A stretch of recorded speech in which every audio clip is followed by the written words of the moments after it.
Hello, hola, buenos dias, bienvenue sur ma chaîne YouTube. J'espère que vous allez bien. Aujourd'hui, je vais essayer de vous expliquer la marinade que je fais maison. À quoi ça sert? Ça va vous servir à assaisonner les poulets, les poissons, les pâtes, assaisonner toute la nourriture que vous voulez.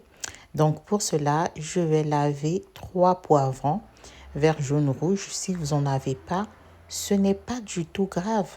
Vous prenez ce que vous avez. Si vous avez encore d'autres légumes à la maison, par exemple, ceux qui sont en Afrique, ça peut être la ciboulette, ça peut être d'autres ingrédients qui sont naturels, évidemment, que vous avez à la maison. Vous le lavez très bien et par après, vous pouvez les piler. C'est-à-dire, vous faites en grande quantité. Vous pilez. Si vous n'avez pas de pilant, si vous avez un grand pilon, vous le faites en tout cas d'une manière les jours que vous êtes à la maison. Par exemple, un jour que vous n'avez pas travaillé, vous lavez très bien, vous découpez, vous pilez pour pouvoir avoir la texture que je vous montre là.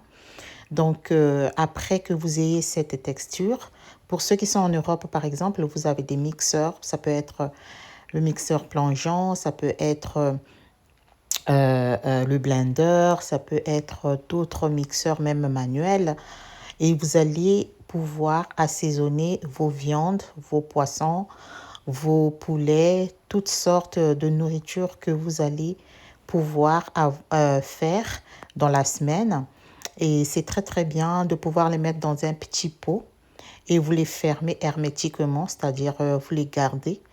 Par contre, pour ceux qui sont par exemple en Afrique, vous allez les congeler, vous les mettez au congélateur. Malheureusement, bon, dans certains pays, il n'y a pas le frais, il n'y a pas d'électricité. Donc, ça peut être pas une très bonne idée. Mais si vous avez l'électricité ou bien vous avez la possibilité de les garder au frais, franchement, c'est un gagne-temps et ça va vous aider aussi à réaliser toutes sortes de nourriture ou de sauce avec des ingrédients surtout naturels. Donc pour cela, vous allez bien les laver, vous allez les mettre dans des bocaux et vous allez les garder au frais. Là, je vous montre une recette, donc du poulet que je suis en train de cuisiner. Donc, il n'y a pas grand-chose à dire. Vous allez réaliser votre recette. Maintenant, je vais vous parler de la santé d'une manière générale. Donc, ça peut passer par les plats que je réalise. Vous voyez bien sur la vidéo ce que je fais, mais aussi, on va parler de la santé mentale, comment prévenir par des exercices certaines choses au quotidien. Comment est-ce que vous pouvez prévenir votre santé mentale? La santé mentale, elle est primordiale, elle est importante. Tu as beau bien manger, tu as beau bien t'occuper de ton corps, de tes cheveux, mais quand sur le plan psychologique, tu n'es pas vraiment aguerri, si tu n'as pas des outils nécessaires, si tu n'as pas un bon conseiller, si tu ne sais pas à prévenir les dangers, les problèmes qui peuvent survenir dans ta vie, ça peut te causer des nombreux soucis de santé, c'est-à-dire que tu peux perdre le sommeil. Sur le plan psychologique, tu peux avoir des idées noires, genre te ôter par exemple la vie. Tu peux avoir une certaine agressivité quand tu parles avec tes enfants, ton mari, parce que tu as plein de problèmes et que tu gardes non seulement dans ton cœur, mais surtout que dans ta tête est rempli. Et il faut savoir évacuer tous ces problèmes-là avant d'arriver à un point de non-retour ou bien un point culminant où tu vas plus savoir gérer ces problèmes-là. Tu vas maintenant rentrer dans le stress, un stress permanent. Tu vas être obligé de prendre des médicaments pour pouvoir dormir, déjà, faites du sport. Quelle que soit la situation que tu as, il faut savoir se dépenser. Il faut le savoir prendre soin de son corps, certes, mais c'est surtout, tu vas développer ce qu'on appelle certaines hormones qui vont t'aider à dormir.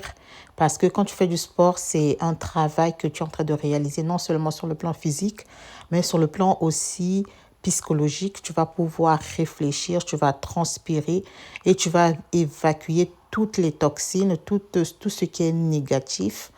Donc, il faut aussi savoir faire le tri sur ce que l'on mange, sur ce que l'on fait avec les gens avec lesquels on marche, à qui tu dis tes choses, tes pensées, ta vie, à qui tu te les confies.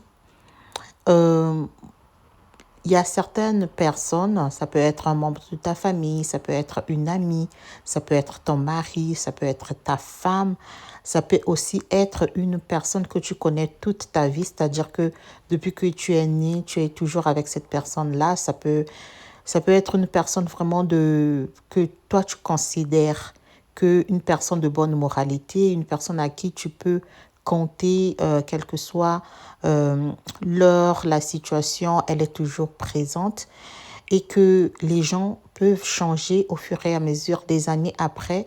Tu réalises que cette personne-là est devenue, pour toi en tout cas, comme une personne toxique. Comment est-ce que tu peux détecter que cette personne, elle est toxique par rapport à tout ce qu'elle te fait? Parce qu'il y a des personnes qui sont volontiers, qui vont t'aider par rapport à la situation à laquelle tu traverses. Et tu vas voir cette personne-là va vouloir être là pour t'aider. À chaque fois que tu as une situation, la personne, elle est toujours présente. Et toi, du point de vue personnel et du point de vue aussi global, tu vas te dire que cette personne-là, elle est comme une personne à compter au moment où tu as une petite difficulté. Malheureusement, il y a certaines personnes qui jouent avec les sentiments des autres.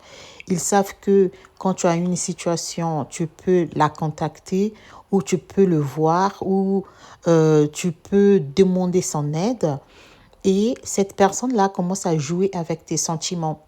Dès lors que tu commences à te poser des questions, est-ce que cette personne-là vaut encore la peine qu'elle soit dans ma vie? Est-ce que cette personne-là vaut encore la peine qu'elle puisse m'aider, à continuer à m'aider parce que tu commences à trouver louche ou bien quand tu lui dis des choses, cette même personne-là va les répéter à d'autres personnes qui vont te nuire ou bien cette personne-là commence à te réprimander, commence à te donner des conseils un peu bizarres, du genre des réflexions qui ne devraient pas être ou avant, c'était pas nécessaire, mais comme elle sait que tu comptes sur elle, comme elle sait que toi, elle est toujours là pour te remonter le moral par rapport à tes soucis personnels ou financiers ou du travail au quotidien, elle va être comme une personne est très importante dans ta vie et toi, tu peux pas t'en en passer, elle le sait par exemple, et que toi, tu commences à réaliser que cette personne devient de plus en plus pesante dans ta vie. Ma chérie, faut pas te, te brusquer, ne te frustre pas. Ne reste pas braqué en disant qu'elle m'a déçu parce que c'est un humain, c'est une personne.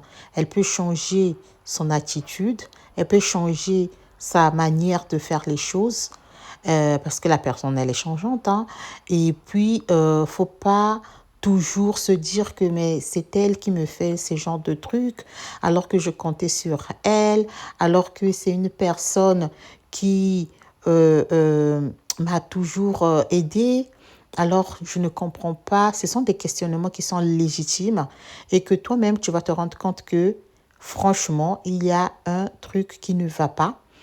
Par contre, tu ne sais pas mettre le point, mais ça commence à te travailler sur ta santé mentale. Quand je dis te travailler, tu commences à perdre parfois l'appétit, le sommeil, tu commences à te négliger, tu commences à pleurer et surtout, tu commences à te remettre en question.